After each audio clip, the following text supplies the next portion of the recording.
nous sommes avec le président de la Chambre des métiers de l'Aquitaine. Voilà. Donc vous êtes vice-président également de l'Assemblée permanente des chambres de métiers. Voilà. Donc pour le groupement européen de professionnels plus dynamiques et plus audacieux, nous voulons donc faire créer 50 654 créations d'entreprises et d'emplois sur la Réunion et sur l'Europe et avec les RUP. Donc j'aimerais bien avoir votre avis, votre point de vue sur l'avenir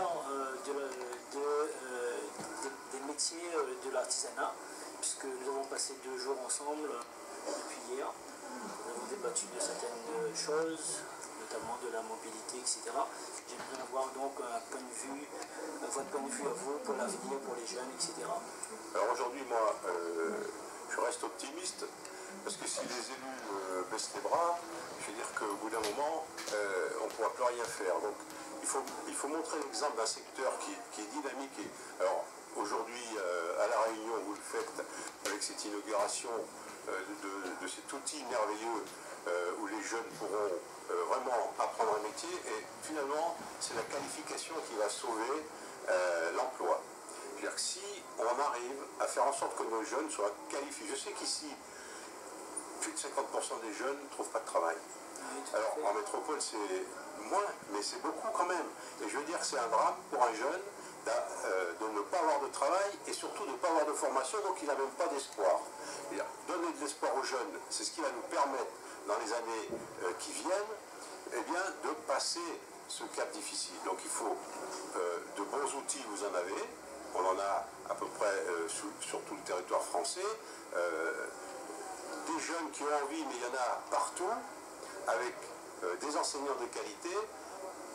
Nous allons sortir des jeunes qualifiés, compétents, qui vont intégrer les entreprises.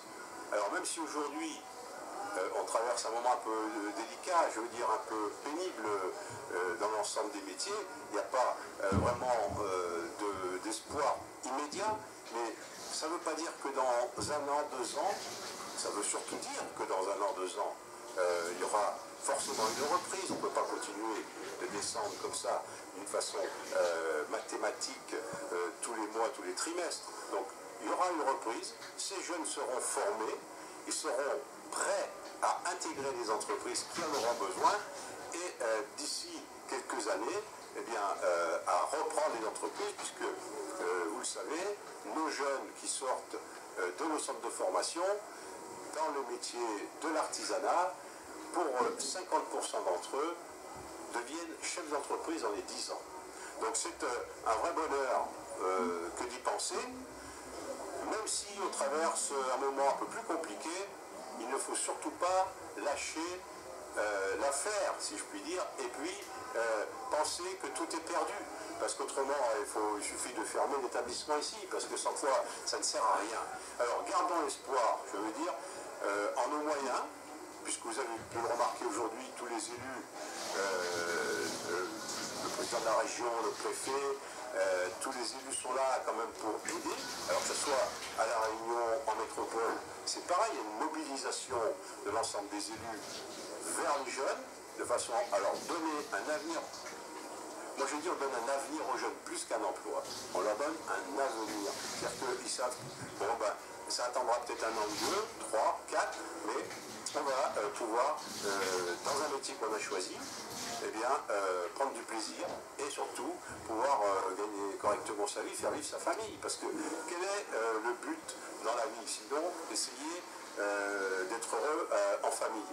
Ben, le reste, après, on peut vouloir être milliardaire, mais enfin, il ne faut pas rester dans nos métiers, hein, parce que c'est pas possible. Mais la plupart d'entre nous, on arrive à vivre correctement de nos métiers et éduquer nos enfants. Donc ça, c'est important. C'est ça la transmission qu'on doit faire après. Donc aujourd'hui, je pense que ce que vous avez fait ici, sur ce territoire, est une chose qui prépare l'avenir, même si aujourd'hui les jeunes peuvent dire oui, mais l'avenir que vous préparez, comment il est, c'est du chômage, c'est de la dette, etc.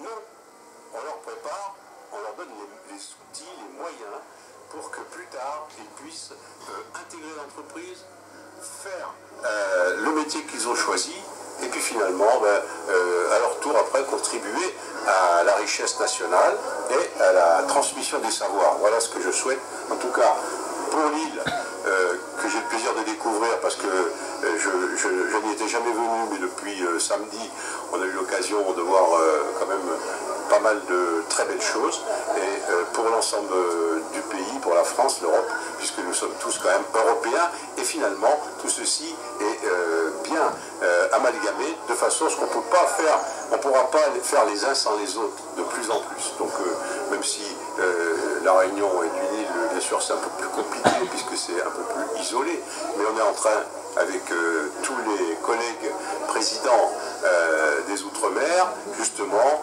d'essayer de trouver les moyens qui vont permettre demain également les Outre-mer de passer ce cap extrêmement compliqué. Bien, on vous remercie, monsieur Yves Petitjean. Donc, nous, ce qu'on voudrait vraiment faire, c'est avec les jeunes et les chômeurs, comme l'Union européenne nous dit, si vous ne trouvez pas d'emploi, eh bien, créez votre emploi, donc créez votre petite entreprise. Et quand on parle de créer notre petite entreprise, on pense tout de suite à l'artisanat, parce que c'est les métiers les plus faciles, les plus accessibles tout de suite. Et l'artisanat, c'est vraiment le métier où on ne pourra pas délocaliser, comme les grandes sociétés, les industries et tout ça, parce que c'est important aussi qu'on puisse garder nos entreprises pour pouvoir développer l'économie, la dynamique. Et on veut vraiment de tout cœur développer l'artisanat à 90% sur les créations d'entreprises. Et je pense que ce sera un exemple pour l'Europe, puisque si on arrive à vraiment mettre cet objectif qui est titanesque en place, ce sera un exemple, et on pourra, pourquoi pas, faire pareil en France, puisque l'esprit entrepreneurial, c'est quelque chose qui n'est pas assez développé en France. On prend l'exemple de l'Asie, on prend l'exemple de l'Amérique du Sud, c'est très très développé dans ces domaines-là, et donc dans ces pays-là, donc pourquoi pas ici, hein. Écoutez, moi je vous encourage dans votre initiative, parce que ça va dans le bon sens, et mais c'est un effort permanent de pédagogie, de dire aux gens, vous pouvez créer votre emploi, alors même si c'est une petite structure solitaire, c'est bien, et on aura besoin demain, d'autant plus que le vieillissement de la population, notamment en métropole, parce qu'il y a des territoires qui sont un petit peu plus dynamiques, il y a plus de jeunes, mais en métropole, il y a un vieillissement de la population qui fait qu'il y aura de plus en plus besoin de services de proximité. Ça veut dire une personne pourra dire, voilà, moi je vais vous faire à manger, ou je vais vous faire coiffer, etc. chez vous, parce que vous ne pouvez plus bien vous déplacer, etc. Et il y aura demain plus d'emplois, plus de possibilités de s'installer, et également dans des métiers qui n'existent pas aujourd'hui. Alors c'est ça le challenge et l'avenir. C'est aujourd'hui, on ne sait pas, demain il y aura 4 ou 5 métiers qui vont naître parce qu'il y aura un besoin. Et du coup, il y aura une modification également dans les métiers, il faudra s'adapter, il faudra apprendre rapidement.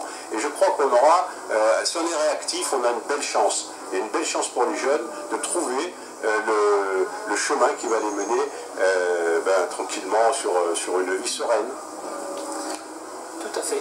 Donc, comme c'est votre première visite sur l'île, monsieur Yves Petitjean, on a l'honneur, donc le groupement européen des professionnels plus dynamiques et plus audacieux, parce qu'on est plus dynamique et parce qu'on est plus audacieux. On a l'honneur donc de vous inviter avec votre région pour les journées européennes de l'année prochaine, donc 8, 9 et 10 mai. J'espère que vous allez pouvoir revenir avec vos artisans et vos produits, vos savoir-faire parmi nous pour une deuxième séance, donc chez nous. Écoutez, je vous remercie en tout cas de l'invitation. Vous savez qu'on a des emplois du temps extrêmement contraints. Je ne sais pas si je serai dispo, mais en tout cas ça me touche, et en tout cas, même si je ne suis pas là, vous pouvez compter sur l'aide de la région Aquitaine, on va dire que je représente aujourd'hui, dans vos intentions, parce qu'elles sont louables. D'accord, écoutez, je vous remercie. Merci. Et je vous dis encore bon séjour sur notre île. On est bien là, oui, il n'y a pas de problème. Merci. On a les deux présidents avec nous, un président